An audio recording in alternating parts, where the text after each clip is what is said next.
How you doing, guys? Welcome back to NRL Fantasy Analysis. We're going to be going through our scores from round 22 in the People Squad and also my team here, and a little bit of an interesting one. We didn't really move too much in terms of our ranking points, but with all the the issues in terms of suspensions and injuries, it really is going to benefit the People Squad having 3 trades left, and a really solid team, to be fair.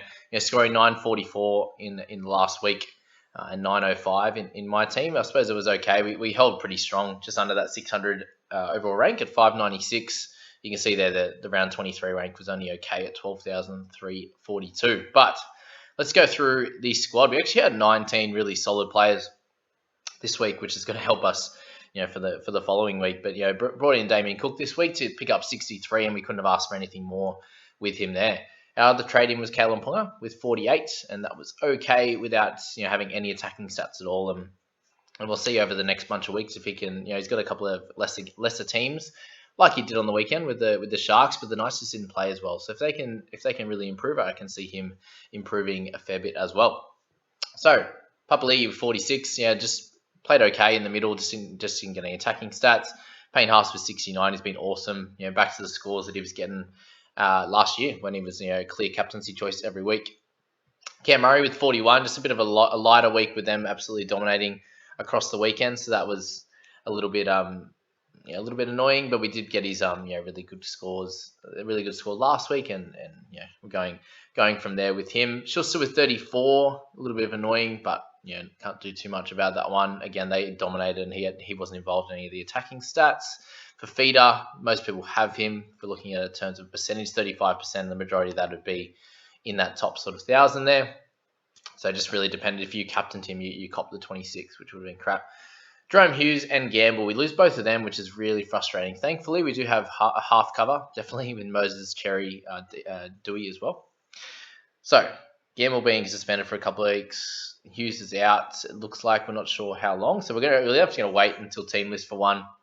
But also some updates on how these guys are looking. And with Hughes, with the head knock stuff, it'd be interesting to see if they, with 3 games to go, I could imagine that there's no point playing him the next 2. And maybe they want to get him a run into the final. So maybe he plays the last game and they rest a few of the other guys, and he can come back and play that one. Depending on his symptoms, he's not someone that's had a lot of lingering issues like a Pappenhausen or a Ryan Madison, for example. So looking at Hughes and his position going forward, it'll be interesting to see how many games he's going to play. In terms of the other guys in the team, we've got Gamble's out for a few weeks, and he's up to a pretty decent price now at 610. And also Averillo looks like he might be out, but we'll have to wait and see with team list as to how he's with his fractured hand. It sounds like possibly. We still got Crichton there waiting in the wings, who's going to be there for the last game. So I suppose it'll just depend if we think Hughes is going to be lingering as an out there. But we have a big choice as to who to play. We did really well with Trbojevic as captain there, and then having Adam Dewey, Cherry Evans with 59, and Moses was a bit down as well. Obviously, they got hammered, so you'd imagine it doesn't like his scoring will improve over the next few weeks, and we'll continue to play him. But it's good to see a good score from Watson and also Verrills. Not that really makes much of a difference. So in terms of trades, we have, as I said, the 3 with 30k remaining. And some interesting guys that we might want to target. Josh Jackson was really strong on the weekend. Cammy Munster. So those guys are really solid, but a lot more expensive. So the question would be, if we were to move on a Hughes, for example, then that would get us. We'd be able to get any of those guys, which would be sweet. But in terms of anyone else, we'd look to trade. I think it might be time to move Gamble on, and we could get like a Josh Curran or something like that if we wanted to. I think he's sitting at that. Where is Joshy? 642. So if we went down to we'd be pretty close. If we got someone about 730, I think Munster would be close. We'd be able to get like a Munster and a Josh Curran, who would be a cool cover for the edge and mid, and who's scoring really well. The only main issue is if Averillo's out, and if he is out, we'll have to get a centre. And if that's the case, then we've got plenty of options. We got Jack Bird, for example, who is at a pretty similar price to Averillo, which is ideal for sure. If we're looking at that one, at 582, we'd be just short. But if we picked up a slightly lesser guy for Hughes, then we'd be able to do that. So that's the lucky thing that we have at the moment with having 3 trades remaining. And I still expect us to end up in the top 400. Somewhere in the 4s to 3s would be ideal for sure. I think we can do that with a lot of people losing sort of 5 or so players this week, I think that we can get down to that. And I'd say that'd be a really, really successful year for the first year on the People Squad.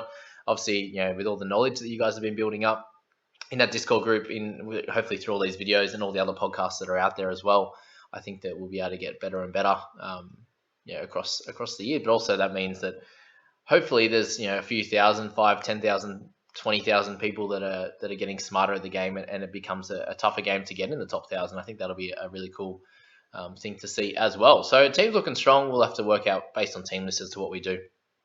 But my team had a bit of a rough one. We lost a little bit in the rankings again. 11-22 now. It's all kind of just hitting the fan, unfortunately.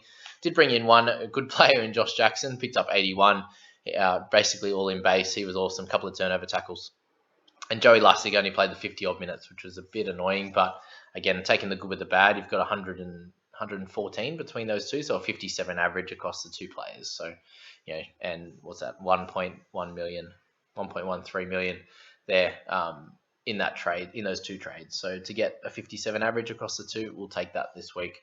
My biggest one's obviously, CHN getting 15 and Madison getting, both players getting sent off in 1 week, and losing them for the rest of the year is not ideal. So I suppose the question is going to be now, once we work out the suspensions for those two guys, especially Maddo, him at 689, I think is going to be the one I'll trade out, and having 6k remaining only allows 695, and there's a couple of different options in that price bracket. Obviously, you can get like a Latrell, which could be cool. Barnett's there. We've got guys like Josh Curran that we spoke about. Harry Grant's an option, but I'd be looking at someone like a Joshy Curran there, or a Barnett or Latrell. That'd be my three that I'd be looking at if I'm doing that trade. Well, as I said, we'll work out based on team lists as to how we're going to go, but in terms of this, I had Payne Haas as captain at 69, was not an issue at all. But yeah, those two guys, CHN, Madison, was a bit of a tough one. Averillo on the bench, so getting a lower score there. Happy with my centers and wing fullbacks, having Dewey in the halves there. Schuster was a bit of a low one, but yeah, just a little bit down, just really in that one position compared to the People Squad, just missing out on sort of that 40 points, which shows that the People Squad team is much better than this one at the moment. And just had a few things go wrong, and still only missed out by 30 to 40 points between the teams. So in terms of where I'm at, how many people do I have playing this week? 1, 2, 3, 4, 5, 6, 7, 9, 12, and then we got 13, 14 with Verrills. Averillo we're not sure about. It looks like Trbojevic will play as well. So 14 at this stage. One trade can hopefully get 15. And we'll see what's happening with Averillo. So 15 for this week is going to be really tough. And hopefully we can get a return from Taumalolo the week after, and then Crichton in the last week. So I suppose I was lucky that I held on to those guys.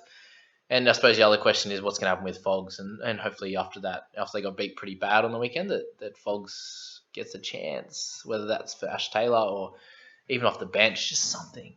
It doesn't matter what his value does to me now. I just need some points. So however he gets on the park, that would be ideal. I would not like to see him at 21 again, but I'm sure there's every chance that that's going to happen again. So yeah, it just shows, guys, that the ups and downs of the season. Like I still kept a fair few trades remaining, but it still hasn't worked out. The luck wise, it hasn't worked out. Like with Fogs having his injury and coming back and not getting his chance in the team. CHN was a 760k player, averaging over 65. For a period there, and then now he's a bench player and then gets suspended for the rest of the season. You see Maddo's doing well, and it's not an injury, an unlucky injury, it's just an unlucky suspension. So these things can happen across the season, and I suppose it's just being prepared for that. Sometimes you just got to throw the towel in at the end and get ready for next year, which we're pretty much going to have to do. So the goal is to still sneak into the top 1,000 over these last 3 weeks, which I'm sure is a chance, but when you look at the difference between the two teams, you can see this one's in a much better position to capitalize on that, having 19 players, obviously leading into this week. A bunch more out, but a couple of trades extra remaining, and I'm still seeing a lot of guys that had used all their trades by like round 18, but what that allowed them to do, because they went so well at the start and they got all the cash cows and accumulated that really high team value, they were able to get sort of 19 really good players. So a suspension or 2 each week doesn't hurt them too much. Even if they have 3 in a week, they might have to play with 16 good players, or they've got a cash out that's still playing or something like that. So that's really the most important part at the start of the season is building that up really high, so you can you can set yourself up for the rest of the year. But obviously, in terms of luck plays a big part in that. But we'll talk about that a little bit more in the preseasons, guys. So yeah, I hope you enjoyed that. I hope you took something out of those two team analysis, and we'll go from there. See you guys in the team list video. Have a good one.